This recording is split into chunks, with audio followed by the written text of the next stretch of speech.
So, up against some pretty stiff competition, no pun intended, Ambulances may well be the bleakest poem of all in this particular collection, The Whitsun Weddings. It's another poem in which Philip Larkin confronts or explores how we fail to confront our own mortality and the inevitable fact of our own demise. Cheery stuff, in other words. In that first verse, it begins with the simile closed like confessionals, they thread loud noons of cities, giving back none of the glances they absorb.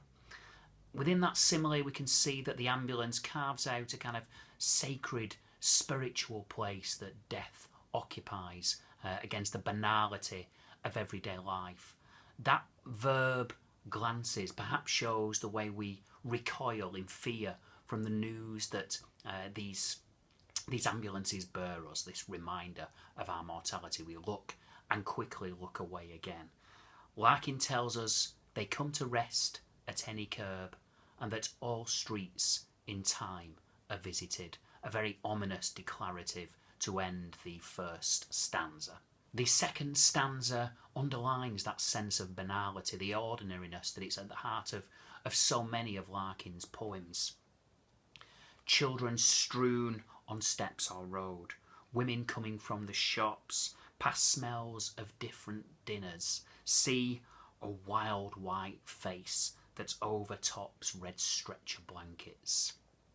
It's that wild reminder, the untamed that lies beneath the kind of the pristine nature of ordinary life.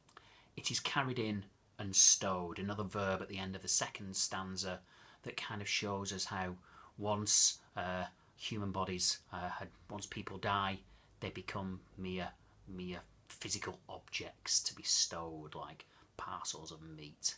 Night. In the third stanza, the bleakness ratchets up or down, whichever way you see it. Another notch. People sense the solving emptiness that lies just under all we do. Not for the first time in this poem, it's the pronoun all that carries such weight. Here, the solving emptiness. If the problem is life, the solution is death. Again, another very grim, bleak way of looking at things, but this is Philip Larkin. What do we expect from old Grumpy Chops himself? The solving emptiness is that the ominous noun phrase here, lying under all we do, something we can never ever truly escape, much as we try and occupy our minds. It is always there, kind of scratching away at us under the surface. For a second they get it whole, and another strong line now, so permanent and blank and true, though tricolon there of adjectives in the third stanza that again end-stopped line, heightening the impact of this particular line, Larkin's view of death. Poor soul, they whisper at their own distress. Larkin diagnosing a kind of selfishness that dwells within us all, that when we see an ambulance, our instinct is not one of concern for the person being carried away in that ambulance, but instead for ourselves and the reminder of mortality that we're receiving just by the sight of this vehicle.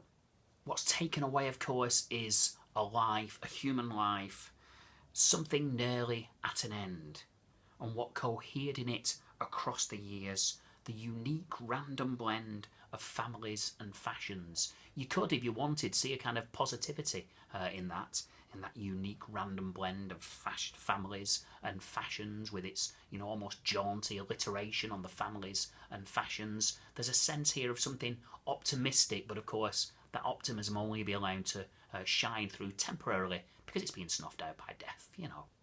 What Larkin giveth, Larkin very quickly taketh away. And what's happening is that the bond of life, the thread of life is unravelling very, very quickly here. Life is losing its moorings. Far from the exchange of love to lie unreachable inside a room. Death is going to be, life is being taken away from us, somewhere we can't get at it. The traffic parts to let go by, brings closer what is left to come, dulls to distance all we are. There's a kind of paradox here at the end of the poem. The ambulance is taking death away from us. It's tidying up. It's cleaning it. It's sanitising our lives, our view of the world. It's allowing us to go on living. But at the same time, time is taking us nearer to that moment that we must all visit, that space reserved for death, that unreachable room from which there is no return. And the final line, dulls to distance all we are. Alliteration, but a little bit less jaunty than perhaps the last one I mentioned.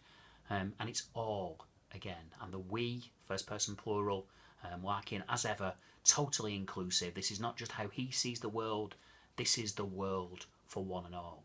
If you're thinking here about comparisons, perhaps with Duffy poems and with other Larkin poems, then maybe Duffy's prayer, how she uses a kind of quasi-religion as comfort, the comfort that religion itself she cannot find.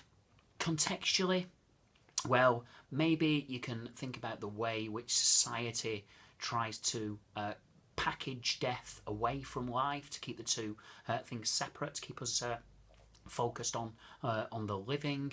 You could also, of course, comment on the way that death is such an abiding theme of all the poems, or many of the poems anyway, in The Whitsun Wedding. So that was Ambulances. Remember, all streets in time are visited. A cheery thought as you prepare to do your English exams.